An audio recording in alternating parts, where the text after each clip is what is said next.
Broadcasting live from the Business RadioX studios in Atlanta, Georgia, it's time for Atlanta Business Radio. Brought to you by OnPay, Atlanta's new standard in payroll.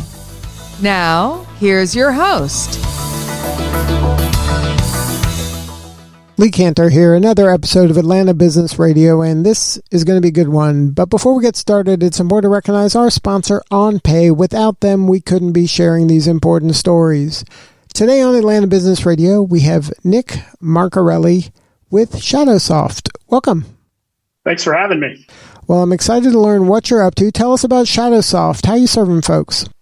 Sure, appreciate it. So Shadow-Soft is a integrator in the Kubernetes and kind of modern platform space. What that means for those that aren't in tech is we help customers ranging from kind of upper mid-market into enterprise build their platforms to host applications and serve their customers. So we help with all the kind of the boring stuff in the data center that helps make everything move so that you as a consumer get the things that you need. So if they're not working with you, how are they attacking this problem?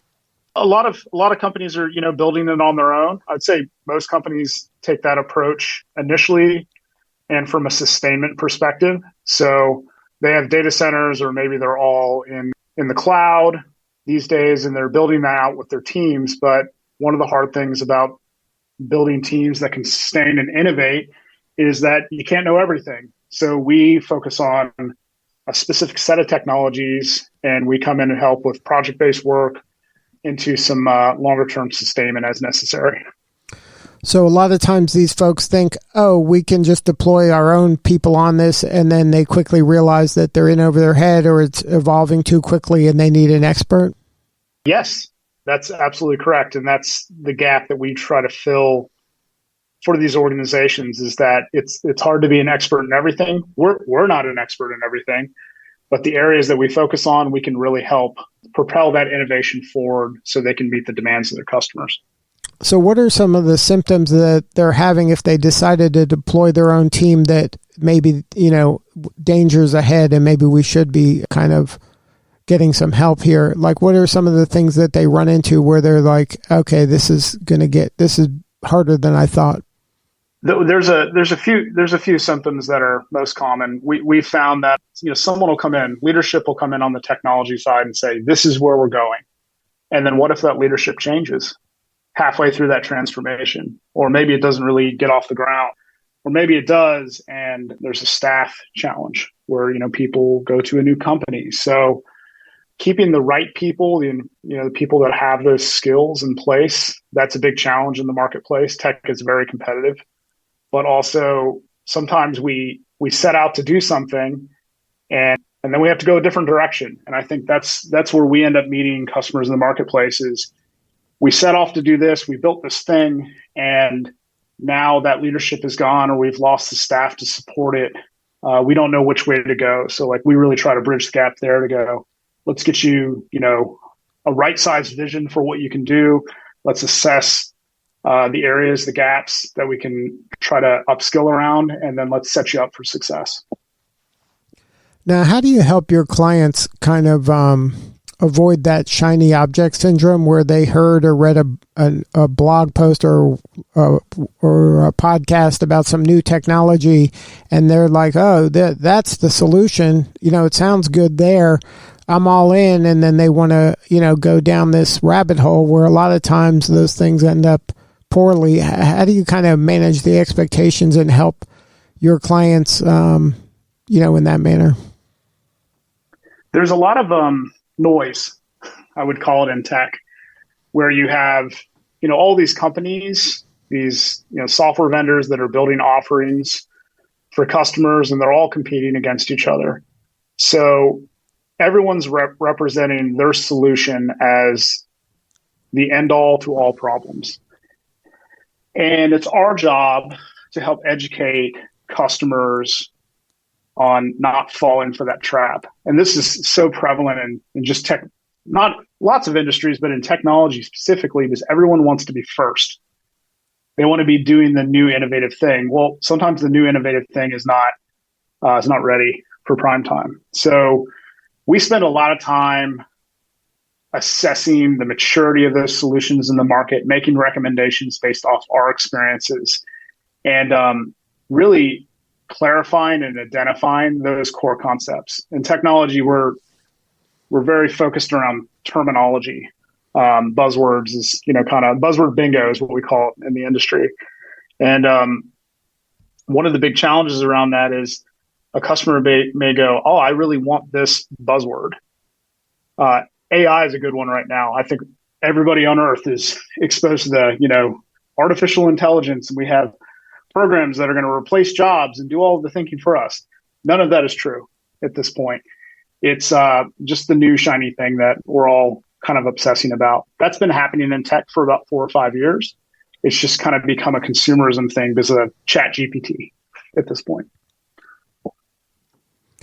Yeah, it's funny that AI, I mean, people have been talking to Siri and their Amazon Echo for years now and not connecting the dots that was a form of AI. Absolutely. Yeah, the whole natural language processing thing is not new.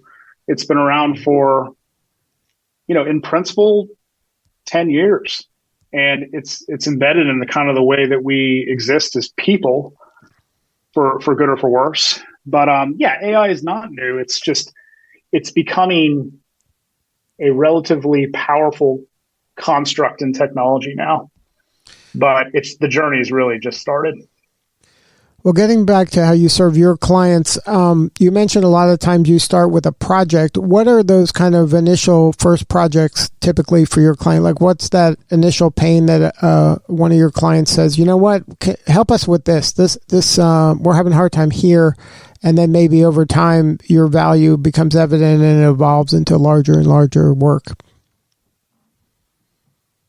Usually it starts with, a customer, as you just explained, goes, I need help. I need a path. Please help us guide. So what we typically start out with is an assessment, because usually, especially with the technology side of the house, there's not a lot of documentation.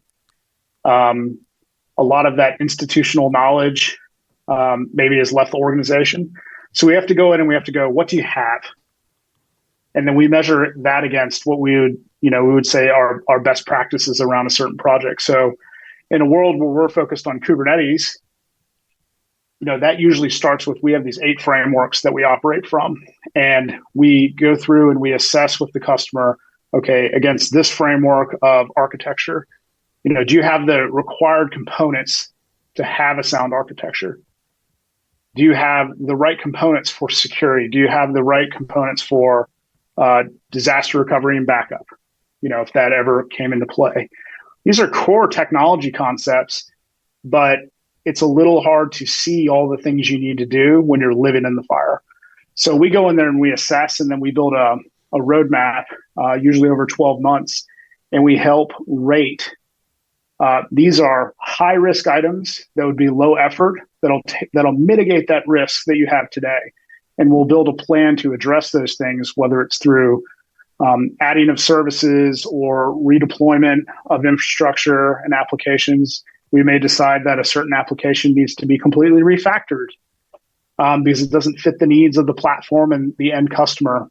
So all of those things kind of get drawn down into what we would call the assessment part, which for us, usually ranges between 2 to 4 weeks, and it's immersive and it's a collaborative thing. But we're using our experience in the marketplace to guide customers towards best practices. How do you have a way to kind of keep your talent pipeline filled? It's a great question. Everybody struggles with it. So do we. So what we found is we like to take smart people and help build them. So because we're a consultancy, it's not just about having a person in the seat to fill a role. Customers are leaning on us to be experts. So we have a very focused view on training and upskilling, because that has to translate to our customers. So we're always looking for, the right type of, CS related individuals, that have a background in that, and then adding in the tooling and the experiences so that they can go apply that for customers for their benefit. So, just like anywhere, we're finding raw talent, we're training them, we're guiding them, we're bringing them along, and we're always learning. There's not a person on our team that is not spending time learning new things, new concepts, new products, because the world is innovating at a speed that's hard to keep up with. So we stay very focused on our lane around Kubernetes and automation work in the open source world. So we stay focused on that, and then we attempt to learn and apply as much as we can. But you've also built an academy and offer courses to help upskill folks? That's correct. That's something we've been doing specifically around Kubernetes, because though Kubernetes has been around for 7 or 8 years, and in principle, the adoption of it in commercial industry is really happening right now. And it's complicated. And it also is a shift away from the way the IT business has been managed previously. So there's some similar parallels, right? You go, okay, well, this is, basically a virtual data center, but it's not a virtual machine. So there's some differences in approach in the way you develop software and the way you sustain that infrastructure. So we built this academy to help give customers some education on understanding the differences in the way that we run infrastructure and applications in the old way and what this new way is really built for. And not everything is a great fit for the new way. So it's a big part of helping customers and helping other technologists that maybe are interested to understand those differences. And then we continually add the more technical concepts. So we're focusing on the business technology concepts and adding the technology, hands-on concepts along the way with our academy. So how has the Atlanta technology ecosystem impacted your business? Well, Atlanta is a great innovation for technology. It's a hub for it. There's lots of great companies in Atlanta. We're really we're the commerce of the Southeast, right? Everything kind of comes through here. So we may have, large banking and financial institutions, but they look like technology companies, right? Everyone's a software company. So for us, it's been great. It's created a tremendous amount of opportunity locally, and there's a lot of great talent in Atlanta. So while everyone thinks of technology innovation, they probably think of Silicon Valley. There's these hotspots, especially in the Southeast, but definitely in Atlanta, where the companies that are headquartered here have huge technology requirements, which means we have a great concentration of excellent software engineering here. So we find that great. Atlanta is very collaborative, which I don't think you can say about every portion of the country. So we're happy to be here and helping out, local companies that are focused on innovating. And what is that ideal fit customer for you right now? Generally, we would say it's more about what they want to do, but our customer base tends to look like upper mid-market. So, that's kind of a generic term, so I'll be more specific.